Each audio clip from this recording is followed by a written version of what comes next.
Although bears live in the wilderness, they are cunning opportunists, always looking for easy food.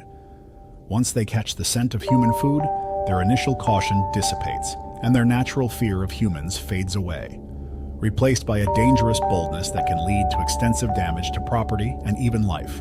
Join us as we share stories of grizzlies breaking into homes and causing significant harm to humans. The Alaskan wilderness was a vast expanse of untamed beauty, where towering pine trees stood sentinel over the snow-covered ground, their branches laden with heavy white blankets. The Thompson family had chosen this remote setting for their winter retreat, seeking solace and seclusion from the bustling life in Washington. The cabin was built sturdy and robust, and nestled deep within this wilderness, offering a perfect escape from the world.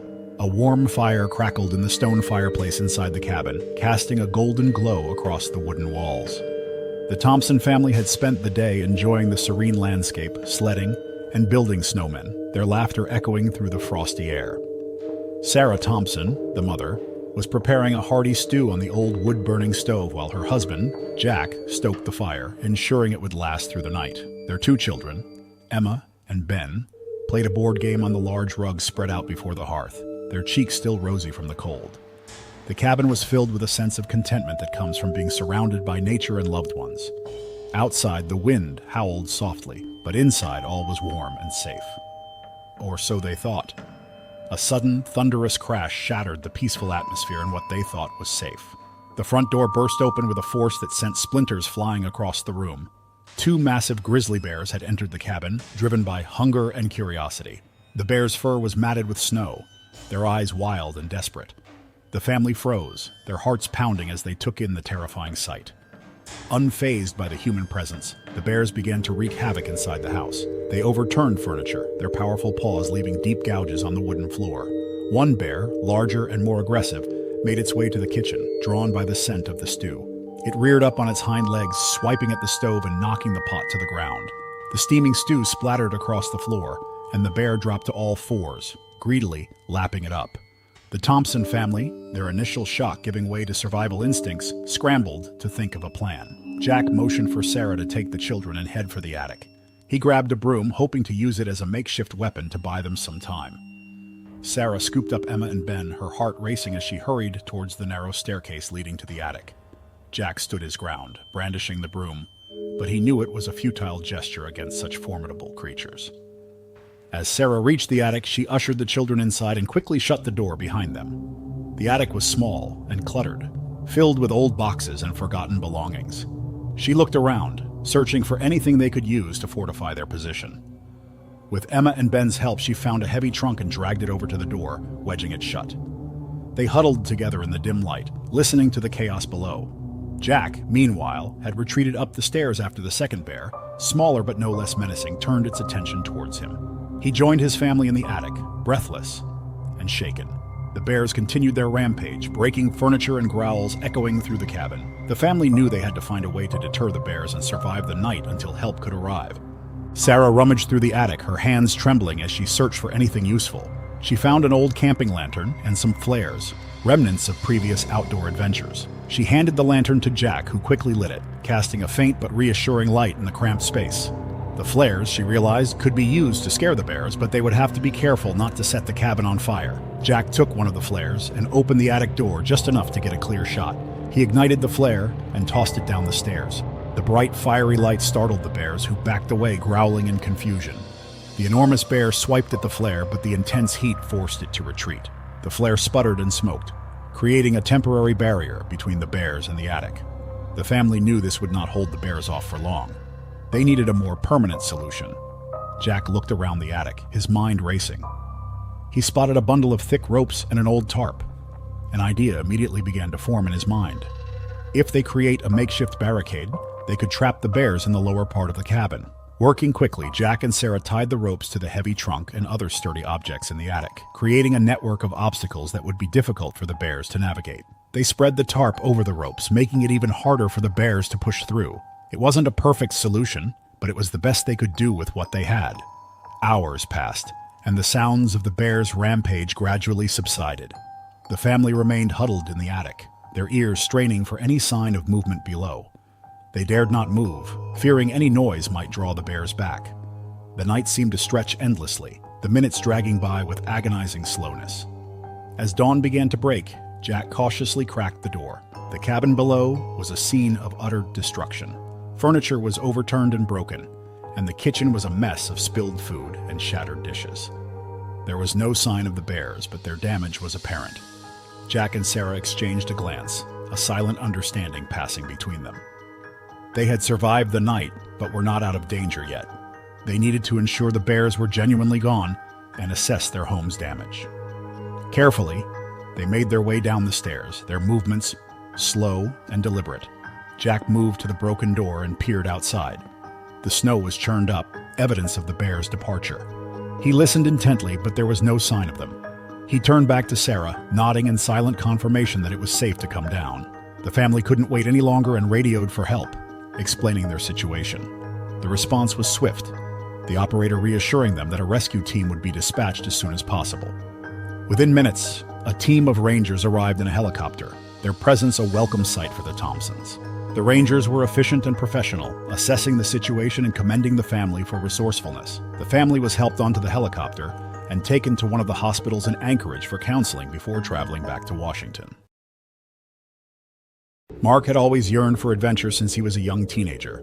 When he got into a university in the U.S., he was fortunate enough to meet like-minded friends. After a few weeks of bonding, they decided to make Black Rock Canyon their next stop for adventure. Drawn by tales of the canyon's stunning vistas and the thrill of exploring an untamed wilderness, they had been planning this hiking trip for months. The group consisted of 5 friends: Mark, the de facto leader; Lisa, whose love for photography made her eager to capture the canyon's beauty; Kevin, always ready with a joke; Leslie, the practical one who kept everyone on track; and Gary, whose quiet demeanor masked a deep spirit for adventure. They set up around 11 a.m., and by late evening they had reached a clearing near the river and decided to set up camp.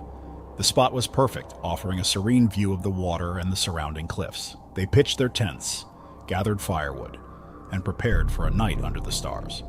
The friends enjoyed a simple meal as darkness descended and discussed their plans for the following day, with Leslie making the most crucial suggestion: ensuring they stored their food properly to avoid attracting animals. They retreated to their tents, one by one, lulled by the sounds of the river and the rustling leaves. But they were not alone. Hidden among the trees and rocks was a grizzly bear who watched with keen interest. The mighty and territorial male bear had observed the intruders since their arrival. The scent of food and the unfamiliar presence had drawn him in, his instincts on high alert. As the night wore on, the bear's curiosity turned to determination. This was his territory, and the intruders needed to be dealt with. In the early hours of the morning, Mark awoke with a start. Something was wrong. He listened intently, trying to pinpoint the source of his unease. He emerged from his tent, the cold air biting at his skin.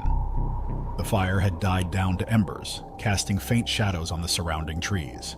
He glanced around, his eyes adjusting to the darkness, and then he noticed it. Gary's tent was empty. Panic surged through him as he called silently for Gary, but there was no response. Roused by his movements, the others emerged from their tents, their faces etched with worry. They spread out, searching the immediate area, but Gary was nowhere to be found. Mark's heart pounded as he considered the possibilities, each more frightening than the last. Had Gary wandered off and gotten lost? Or had something more sinister happened? Their worst fears were soon confirmed. Near the edge of the clearing, they found signs of a struggle: disturbed earth, broken branches, and a trail leading into the forest. Mark's stomach churned as he recognized the unmistakable marks of a bear. The group exchanged frightened glances, the realization sinking in. A grizzly had taken Gary. Determination replaced fear as they gathered their gear and set off in pursuit. They followed the trail, moving as quickly and quietly as they could. The trail led them deeper into the wilderness, and they knew they were venturing into the bear's territory. They had no choice. Gary's life depended on it. Hours passed as they tracked the bear, the tension mounting with every step. The terrain grew rougher, the forest denser. Lisa kept her camera ready, hoping to capture any clues, while Kevin tried to lighten the mood, though his usual humor fell flat. Leslie, however, focused on ensuring they stayed together. Mark led the way, his eyes fixed on the trail, every sense alert. Finally, they reached a rocky outcrop overlooking a secluded valley. The trail ended here, and in the clearing below, they saw it. The bear, massive and imposing, pacing around a cave entrance. Gary was nowhere in sight, but pieces of his cloth lay nearby. The friends exchanged grim looks. They had found the bear's lair. They knew they had to act quickly. The bear was agitated, and its behavior grew more aggressive. Mark formulated a plan, motioning for the others to spread out and create a distraction. They gathered rocks and sticks, anything they could use to draw the bear's attention away from the cave. Lisa was with her camera, positioning herself to document the ordeal, but Mark nearly threw the camera away in anger because it wasn't the time. They must save a life if the Grizzly hasn't devoured Gary. With a signal from Mark, they launched their improvised missiles. Rocks and sticks flew through the air, pelting the ground around the bear. The Grizzly roared in anger, turning towards the source of the commotion. Kevin and Leslie continued throwing objects, shouting, and making noise to keep the bear focused on them. Meanwhile, Mark and Lisa edged closer to the cave, hoping to find Gary inside. Their plan worked. Distracted by the barrage, the bear moved away from the cave, its attention fixed on the noisy intruders. Mark and Lisa slipped past, their hearts pounding as they approached the dark opening. They peered inside, the dim light revealing a narrow tunnel leading deeper into the rock. Taking a deep breath, they ventured in. The cave was cold and damp, the air heavy with the scent of earth and moss. They moved cautiously, and the narrow passage forced them to proceed to a single file. As they rounded a corner, they saw him, Gary, lying unconscious and severely injured at the far end of the tunnel. Relief washed over them, because they could still find his body, but they knew they had to move quickly. They didn't know how long the bear would remain distracted. Thankfully, Mark's musculature was used as he hoisted Gary onto his shoulders. Lisa led the way back in a hurry and even forgot her camera. They retreated up the rocky slope with Gary in tow, rejoining Kevin and Leslie. Realizing it had been tricked, the bear roared in fury and charged after them. The friends scrambled up the rocks, their hearts racing as the Grizzly closed in. They reached the top in time, the bear's claws scraping the rock below them. It roared again, frustrated and defeated, as they disappeared into the forest. They didn't stop running until they reached a safe distance, the adrenaline driving them forward. They checked on Gary again when they finally paused to catch their breath. He was conscious now, his eyes filled with pain but also gratitude. Despite his pain, he recounted his ordeal. He woke up around 2 a.m. to urinate near the forest when he was alerted by movement. Before he could retreat, he was attacked. After a fierce struggle to free himself from the Grizzly, the beast inflicted severe injuries on him, causing him to faint. The journey back was a test of endurance and resolve. They moved as quickly as Gary's injuries allowed, navigating the dense forest with growing weariness. As they neared their original campsite, they encountered a group of park rangers. The friends' relief was palpable, their exhaustion giving way to hope. The rangers had received reports of a missing group and had been searching the area. They quickly took over, providing medical aid to Gary. He was quickly transported to the hospital to undergo surgery. The recovery journey was slow and arduous, but being offered another chance at life is a gratitude. The dense forests of the Pacific Northwest held an allure that had always captivated Emily. As a seasoned wildlife photographer, she traveled the world, capturing rare and majestic creatures through her lens. Yet the spirit bear, or Kermode bear, remained elusive. Its rarity and striking white fur made it a subject of fascination and determination for Emily. Although she has teammates, Emily had spent months planning this solo expedition, carefully choosing her gear and studying the habits of the spirit bear. Emily arrived at the forest's edge, the morning sun casting a golden hue over the towering trees. She felt a familiar thrill as she shouldered her backpack, heavy with camera equipment and packed provisions, and set foot into the wilderness. She followed the winding trails that led to the heart of the forest, where she had heard sightings of the bear were more frequent. Her destination was a secluded glade near a bubbling creek, a spot she had carefully chosen for its prime location. She planned to set up camera traps along the creek, hoping to capture the bear as it came to drink or fish. After hours of hiking, she reached the clearing. It was a serene spot, the sunlight filtering through the canopy to dance on the creek's surface. Emily set down her pack and began her work, meticulously setting up the camera traps along the creek's edge. She adjusted the settings, ensuring they would capture high-quality images even in low light. As the day wore on, a subtle shift in the atmosphere caught her attention. The forest, once filled with the vibrant sounds of life, had grown eerily quiet. Emily's instincts, honed by years in the wild, told her something was amiss. She scanned the surrounding trees, her eyes searching for any sign of movement. At first, she saw nothing, but then she caught a glimpse of a massive shape moving silently through the underbrush. A grizzly bear, more significant than any she had seen before, was stalking her. Its movements were slow and deliberate, its eyes fixed on her with an intensity that sent a shiver down her spine. Emily knew she had to remain calm and think quickly. Panic would only make the situation worse. She recalled her training, experience, and countless hours spent studying animal behavior and survival techniques. She stood slowly, careful not to make sudden movements that might provoke the bear. She began to walk backward, keeping her eyes on the bear while maintaining a steady pace, and occasionally looking at where she was heading. The bear continued to follow, its gaze unwavering. Emily's mind raced as she tried to formulate a plan. She knew running was not an option. It would only incite the bear's predatory instincts. Instead, she focused on creating a barrier between herself and the animal. As she moved, she spotted a cluster of large boulders up ahead, a potential refuge where she could gain some height and possibly deter the bear. Reaching the boulders, Emily climbed quickly, using her hands and feet to scramble up the rough surface. The bear paused at the base, looking up at her with curiosity and frustration. From her vantage point, Emily could see the sheer size and power of the animal more clearly. She knew that staying on the boulders was not a long-term solution. The bear might eventually lose interest, but she couldn't count on that. She needed to find a way to reach safety. Her mind turned to the tools she had with her. She remembered the bear spray in her backpack, a last resort measure she had hoped never to use. She carefully retrieved it and sprayed it at the predator. The spray caused an intense, burning sensation that disturbed the bear for a long time. Emily seized the moment, climbing down the opposite side of the boulders and slipping into the dense underbrush.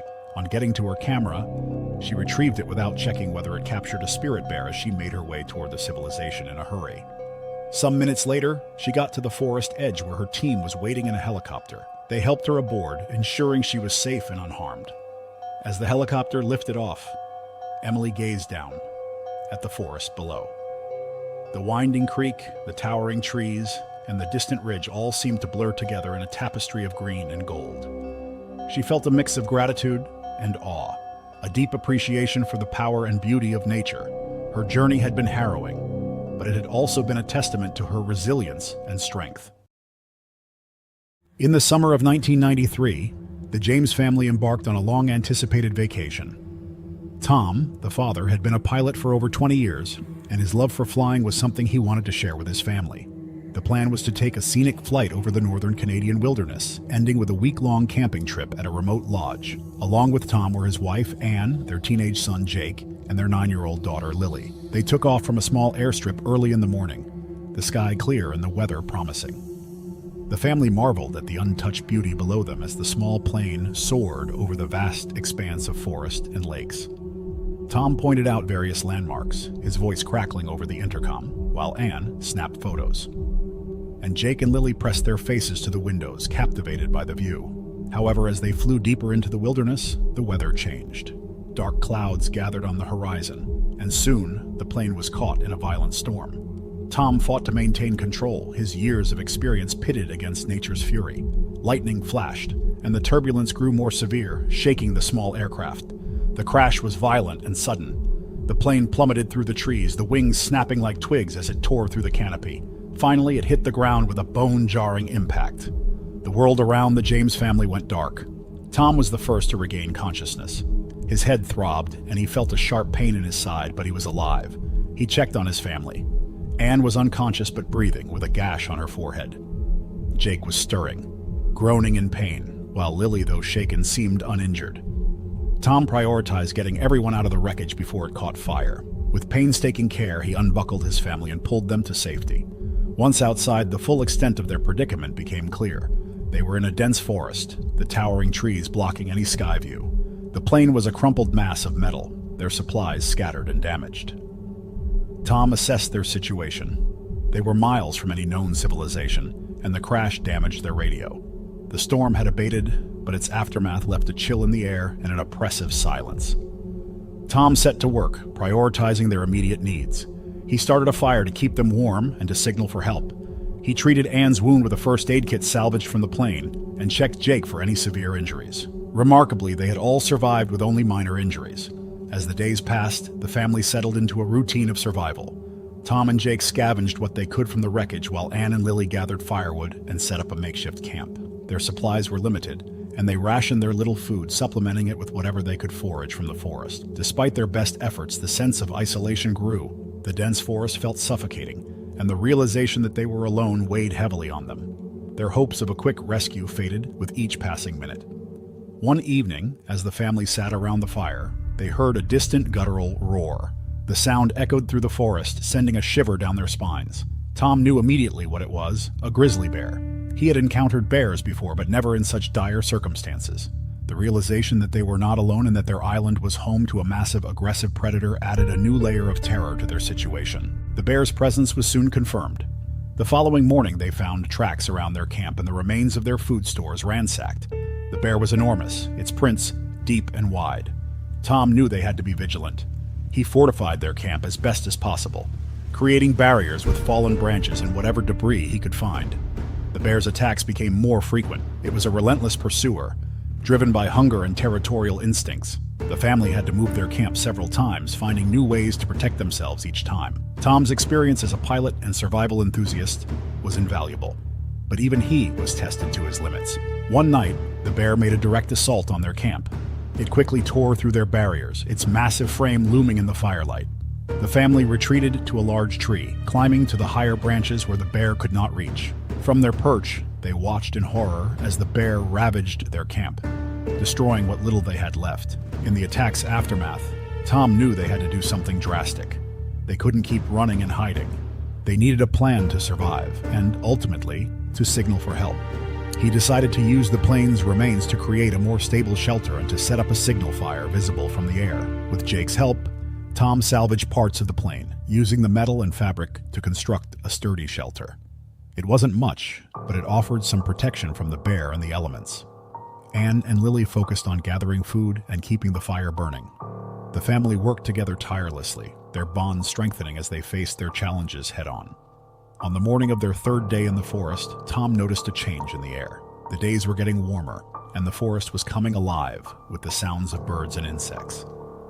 He knew that with the change in weather, their chances of being spotted by a passing plane increased. He intensified their efforts to signal for help, creating larger fires and using reflective pieces of the plane to catch the sunlight.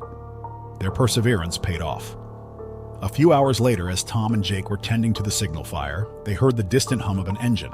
It was faint at first, but grew louder, the sound unmistakable. Tom's heart raced as he scanned the sky, searching for the source. Finally, he spotted a small plane flying low over the forest, its wings glinting in the sunlight. Tom grabbed a flare from their emergency kit and fired it into the sky. The bright red flare arced upwards, leaving a trail of smoke. The plane circled, its engine droning loudly, and then it descended. Tom felt a surge of relief and hope. Help was finally arriving. The plane landed, and the pilot, a seasoned bush pilot, had been searching for them. He stepped out, his face a mix of concern and amazement. He had been part of a search party organized after the James family failed to return from their trip. The sight of the wreckage and the family's makeshift camp told the story of their incredible ordeal. The family was exhausted but elated. They had survived against the odds, their determination and resourcefulness carrying them through the darkest days. The pilot radioed for a rescue team, and within hours, a larger helicopter arrived to airlift the family to safety. As they flew over the forest, the family looked down at the island that had been their prison. They had faced the worst that nature could throw at them and emerged more robust and united. The experience had changed them, instilling a deeper appreciation for life and each other. Dr. Sarah Collins, a dedicated wildlife biologist, found herself at the forefront of grizzly bear research in Yellowstone National Park in 1996. For years, she meticulously studied animals' behavior, focusing on their patterns, habits, and human interactions. Her work was driven by a deep passion for understanding these magnificent creatures and promoting coexistence between bears and park visitors. That summer, her team had successfully tagged and tranquilized several bears for observation, collecting invaluable data to help manage the bear population and reduce human-bear conflicts. Among these bears was a large male grizzly. He was an impressive, robust, intelligent specimen with a distinctive scar across his snout. Sarah felt a sense of accomplishment when they tagged him, hoping to learn more about his movements and behavior. However, as the summer progressed, reports of unusual bear activity began to trickle in. Campsites were being raided. Hikers were encountering aggressive bears on trails, and park rangers were on high alert. Sarah's concern grew when she reviewed the data from the bear's collar and noticed erratic movements. The bear targeted areas with high human activity, a stark departure from his previously recorded behavior. One morning, as Sarah reviewed the latest incident reports, she felt a sinking feeling of responsibility. The male bear had been spotted near a popular campsite, and there were accounts of him displaying unusually aggressive behavior. He had become a rogue bear, a danger to humans and himself. Sarah knew that something had to be done before the situation escalated further. With urgency, Sarah gathered her team and briefed them on the situation. They needed to locate the bear, understand what was driving his behavior, and if necessary, take action to protect both the bear and the public. They set out into the park with tracking equipment, tranquilizer darts, and their extensive knowledge of bear behavior. The search was arduous. Yellowstone's vast wilderness, with its dense forests, rugged mountains, and sprawling meadows, made tracking a bear daunting. But Sarah's expertise and intuition guided them. She knew the bear's habits, his favorite feeding grounds, and the routes he typically traveled. After days of tracking, they finally found him. He was near a remote section of the park, near a river where he often fished for salmon. From a distance, Sarah observed him through binoculars. He looked agitated, his movements restless and unpredictable. It was clear that something was deeply troubling him. Sarah approached the bear cautiously, hoping to get close enough to tranquilize him and conduct a thorough examination. Her team spread out, positioning themselves strategically to avoid startling the bear. Sarah moved slowly, her heart pounding as she closed the distance. She knew the risks involved. One wrong move could provoke an attack. As she neared, the bear lifted his massive head and locked eyes with her. At that moment, Sarah felt a profound connection with the animal. She could see the fear and confusion in his eyes, a mirror of her own emotions. She raised her tranquilizer gun, aiming carefully, and fired. The dart hit its mark, and the bear roared before collapsing into a deep sleep. Sarah and her team quickly moved in, working methodically to assess the bear's condition. They discovered a deep wound on his flank, likely inflicted by another bear. The wound had become infected, causing immense pain and altering his behavior. Sarah's heart ached as she realized the extent of his suffering. The bear's aggression was a response to his pain, not an inherent trait. After the wound had been cleaned and treated, the team administered antibiotics and tagged him with a new collar. They knew that releasing him back into the wild was the best course of action, but they needed to find a more secluded area, away from human activity, where he could recover without posing a threat. The days that followed were filled with tension and determination. Sarah tracked the bear's movements closely, ensuring he was healing and adapting to his new environment. She regularly communicated with park rangers and authorities, updating them on the bear's progress and implementing measures to minimize human-bear interactions. Despite their efforts, the bear's condition worsened. The infection had taken a toll on his body, and he struggled to find food and shelter. Sarah watched helplessly as the bear's health declined, knowing that his survival depended on more than medical intervention.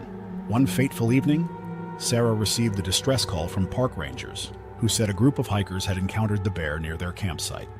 The bear had become aggressive, charging at them and causing a panic.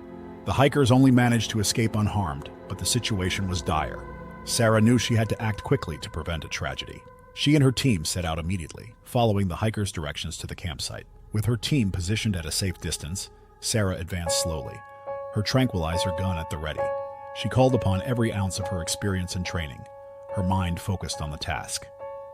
The bear turned to face her, his eyes filled with pain and defiance. Sarah could see the toll the infection had taken. The bear's once powerful frame was now weakened and frail. Sarah aimed her tranquilizer gun, her hands steady, despite the adrenaline coursing through her veins. She fired, and the dart struck true. He staggered, his legs giving way, and collapsed to the ground. Sarah rushed forward, her team close behind, ready to administer aid. Sarah felt a profound sense of responsibility as they worked to stabilize the bear. She had dedicated her life to understanding and protecting these magnificent creatures, and now she faced a decision that weighed heavily on her heart. After a thorough examination, Sarah made the difficult decision to euthanize the bear. It was a choice born of compassion, recognizing that sometimes the kindest act was to end the pain. With tears in her eyes, she administered the injection, her hand steady as she bid farewell to the bear that had become a symbol of her life's work. In the summer of 1982, the peaceful mountain town of Silver Creek, nestled in Colorado, was thrown into turmoil. The residents, a close-knit community of miners, loggers, and shopkeepers, prided themselves on their self-reliance and intense bonds. They were accustomed to the challenges of mountain life, from harsh winters to the occasional wildlife encounter. But nothing had prepared them for the arrival of a vast and aggressive grizzly bear. The first sign of trouble came when several livestock were found slaughtered, their carcasses brutally torn apart. The townspeople were initially puzzled, attributing the attacks to a pack of wolves or a rogue mountain lion. However, the claw marks and sheer destruction soon revealed a more giant predator. Fear gripped the community as the bear continued its rampage, targeting more livestock and even attacking residents who had the misfortune of crossing its path. Panic spread as word of the bear's ferocity reached every corner of the town. The local authorities, led by the young and determined park ranger named Ethan Harper, were overwhelmed. Although experienced in handling wildlife, Ethan had never faced a grizzly of this size and aggression. The situation demanded expertise beyond his own, and reluctantly the townspeople turned to the one person they believed could help, Bear Ridge Joe. Bear Ridge Joe was a reclusive figure, living alone in a cabin deep in the mountains. He was a former hunter with a tragic past, having lost his family to a bear attack years ago. His family, his wife and 2 children, had gone on a vacation in the woods, with Joe promising to join them after a day. But when Joe finally arrived at their cabin, he found only their lifeless bodies, mauled by a bear. Since then, he had shunned society, preferring the solitude of the wilderness to the company of others. The townspeople respected him, though they rarely saw him, and many believed he had a unique understanding of the land and its creatures. When approached by Ethan and a delegation of townsfolk, Joe was initially reluctant to get involved. The memories of his past still haunted him, and the thought of facing another grizzly was almost too much to bear. However, the desperate pleas and the sight of the fear in their eyes stirred something within him. He couldn't stand by while the community he once called home was terrorized. With a heavy heart, he agreed to help. Joe and Ethan made an unlikely team. With his grizzled appearance and quiet demeanor, the old hunter contrasted sharply with the young ranger's energy and determination. Yet they shared a mutual respect and a common goal. They began their quest by gathering as much information as possible about the bear's movements and habits. Joe's knowledge of the terrain and his keen tracking skills proved invaluable, while Ethan's modern equipment and familiarity with the latest wildlife management techniques complemented Joe's old-school methods. The hunt was grueling and dangerous. They traversed the unforgiving terrain, following the bear's trail through dense forests, rocky ridges, and swift mountain streams. The summer heat was oppressive, and the constant threat of encountering the bear kept them on edge. They carried only the essentials: rifles, provisions, and a small tent for shelter. Ethan and Joe's journey took them deeper into the wilderness, far from the town's safety. They encountered numerous challenges: treacherous cliffs, sudden storms, and dense underbrush that slowed their progress. Yet, their resolve never wavered. One evening, as they set up camp by a tranquil mountain lake, they heard a distant roar echo through the valley. It was the bear, closer than ever. The sound sent a chill down their spines, a reminder of the danger they faced. They knew that the final confrontation was imminent, and they prepared themselves for the battle ahead. The following morning, they resumed their pursuit with renewed urgency. Joe's sharp eyes spotted fresh tracks leading up a steep incline toward a dense thicket. They approached cautiously, every sense heightened. As they neared the thicket, the bear suddenly charged out, its massive form barreling toward them with terrifying speed. The bear was formidable, towering over them with muscles rippling beneath its fur. Its eyes were wild with rage, and its roar was deafening. Joe and Ethan reacted instinctively, raising their rifles and firing. The shots rang out, but the bear was undeterred, its thick hide absorbing much of the impact. It lunged at them, swiping with its powerful claws. Joe was knocked to the ground, his rifle thrown from his grasp. Ethan stood his ground, firing again, trying to distract the bear and draw it away from Joe. The bear turned its attention to Ethan, and it seemed all was lost for a moment. But Joe, summoning the last of his strength, retrieved his rifle and aimed. The shot was accurate, hitting the bear in a vital spot. It let out a final anguished roar before collapsing to the ground. Silence fell over the forest, broken only by the ragged breaths of Joe and Ethan. The bear lay still, its massive form finally at rest. The ordeal was over. Joe and Ethan stood over the fallen bear, their emotions a mix of relief, exhaustion, and sorrow. The battle had tested their courage and resilience, pushing them to their limits. With the threat eliminated, they made their way back to Silver Creek. The journey was slow, their bodies and spirits weary from the ordeal. When they finally emerged from the forest, the townspeople greeted them with cheers and tears. The sense of relief and gratitude was palpable, and the community began to heal from the fear that had gripped it for so long. Joe, however, did not stay to bask in the accolades. He slipped away quietly, returning to his solitary life in the mountains. The hunt had stirred old wounds, and he needed more time to find peace. Yet he carried a renewed sense of purpose, knowing he had helped protect the community he once called home. Ethan, on the other hand, became a local hero. His bravery and determination were celebrated, and he used the experience to advocate for better wildlife management practices. He worked tirelessly to educate the townspeople about living in harmony with nature, emphasizing the importance of respect and understanding for the creatures that shared their home.